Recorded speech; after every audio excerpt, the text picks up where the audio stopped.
आज मैं बताने जा रही हूँ उदासीनता वक्र, जिसको इंडिफरेंस कर्व भी कहते हैं, तटस्थता वक्र भी कहते हैं, अनादिमान वक्र भी कहते हैं।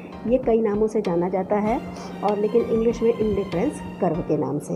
तो उदासीनता वक्र या तटस्थता वक्र या अनादिमान वक्र से आशय ऐसे वक्र से है लगाया जाता है जिसमें दो वस्तुओं के संयोगों को बताया गया हो, यानी दो वस्तुओं के जो संयोग हैं उसको बताया गया हो, जिसमें उपभोक्ता जो है, जो हम और आप जो उपभोग कर रहे हैं उसको समान संतुष्टि मिलती हो, उपभोक्ता को समान संतुष्टि मिलती हो। ये दो संयोग हैं, इससे बताया गया है।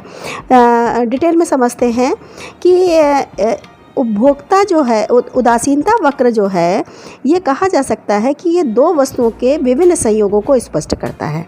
जैसे एक पहला संयोग, दूसरा संयोग, तीसरा का संयोग, ये जो है इनको संयोग को प्रकट करता है जिससे उपभोक्ता को समान संतुष्टि मिलती है। इसलिए उपभोक्ता इन विभिन्न संयोगों के प्रति उदासीन और तटस्थ रहता है, यानी वो एक सा रहता है, तटस्थ रहता है, अर्थात किसी एक संयोग के प्रति उसको आकर्षण नहीं होता, कोई आकर्षित नहीं होता। तो ये जो अवधारणा है उदासीनता वक्र की, ये J.R. हिस्क ने दी थी और ये जो हमारी अर्थशास्त्र की जो विश्लेषण है वो क्रमवाचक विश्लेषण के अंतर्गत ये उदासीनता वक्र आता है। यानी यहाँ क्रम दिया जाता है, फर्स्ट, सेकंड, थर्ड, हम जैसी भी हमारी संतुष्टि मिलती है हम उसको एक क्रम दे देते हैं, उस क्रम के द्वारा इसका आकलन होता है। जैसे पहले हम इसकी मान्यताएं देख लेते हैं कि इसमें मान्यता है कि उपभोक्ता की आय स्थिर हो।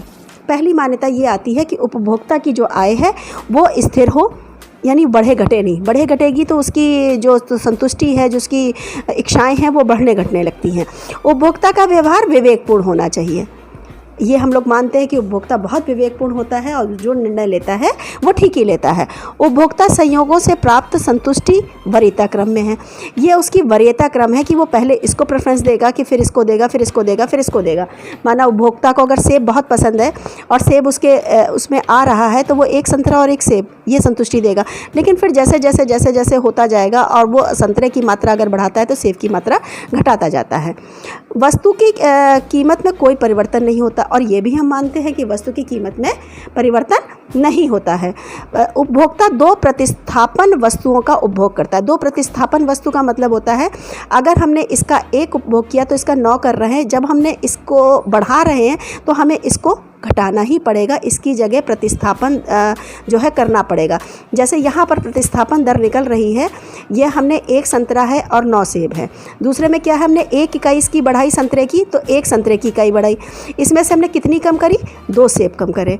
इसमें से हमने 1 इकाई बढ़ाई 1 संतरे की और इसमें से हमने कितने सेब कम किए, 3 सेब। क्लियर हो रहा है। ऐसे ही 1 इकाई इधर बढ़ाई, फिर 1 इकाई इधर करी, तो ये दोनों ये प्रतिस्थापन दर है। उपभोक्ता दो प्रतिस्थापन वस्तुओं का उपभोग करता है। उपभोक्ता की आदत और रुचि में परिवर्तन नहीं होता है और ये भी माना जाता है कि उपभोक्ता की आदत और रुचि में कोई परिवर्तन नहीं होता है। अब हम आते हैं कि इस तालिका के द्वारा कैसे समझते हैं कि माना उपभोक्ता को 1 संतरे की 1 इकाई, संतरे की 1 इकाई है और सेब की 9 इकाई से उसको पूर्ण संतुष्टि प्राप्त हो रही है, मान लेते हैं।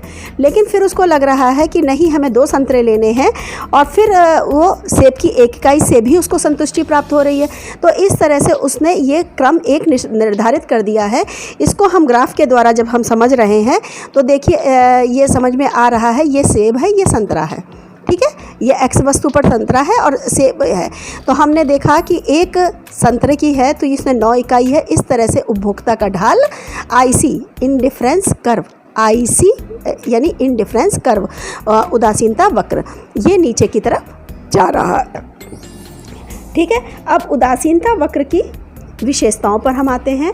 तो उदासीनता वक्र का ढाल नीचे की तरफ बाईं ओर झुका होता है। कैसे, ये देखो, उदासीनता का वक्र नीचे की तरफ बाईं ओर झुका होता है। इसका पहला लक्षण यह है कि यह वक्र दाहिनी ओर झुका होता है। ये हमारा राइट साइड है, दाहिनी ओर झुका होता है। प्रत्येक संयोजन को देखने से ये पता चलता है कि जब एक संयोजन की एक वस्तु की मात्रा हम बढ़ाते हैं तो दूसरे संयोजन की मात्रा को हमको कम करना पड़ता है, इसीलिए ये उदासीनता वक्र नीचे की तरफ जाता है। फिर क्या है अगला कि मूल के प्रति सदा अचल होता है।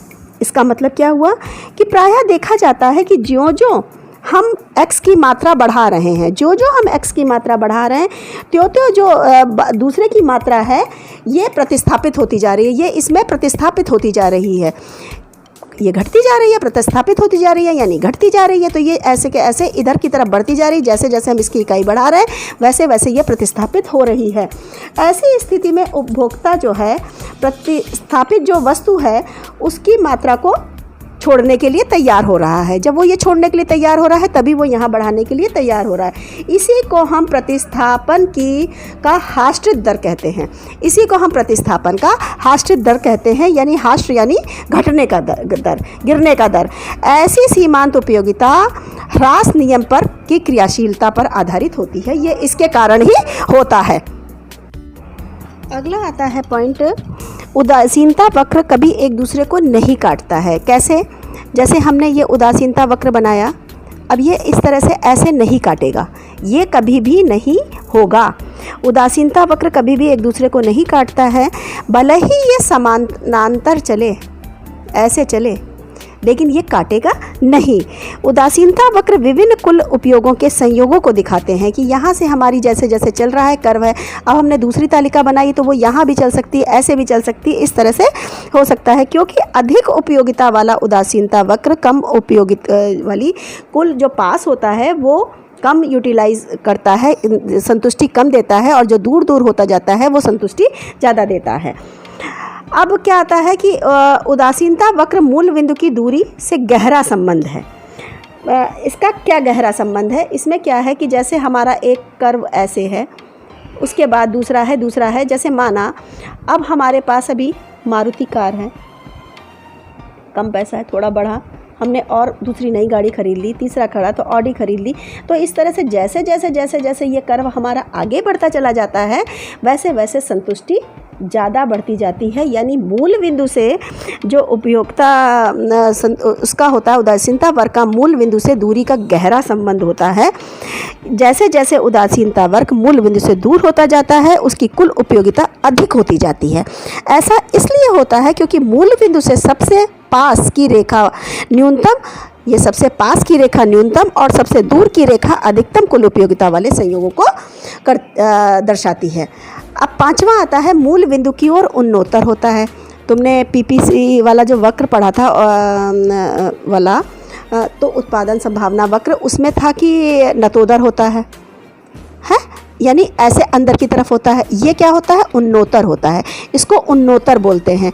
यानी इस तरह से ही कर्व आएगा जब हम एक की इधर से जब हम शिफ्ट करेंगे एक दूसरे की इकाइयों को, ये घटती जाएगी, ये बढ़ती जाएगी, तो हमेशा ही जो है इसका कर्व जो है उन्नोत्तर होता है।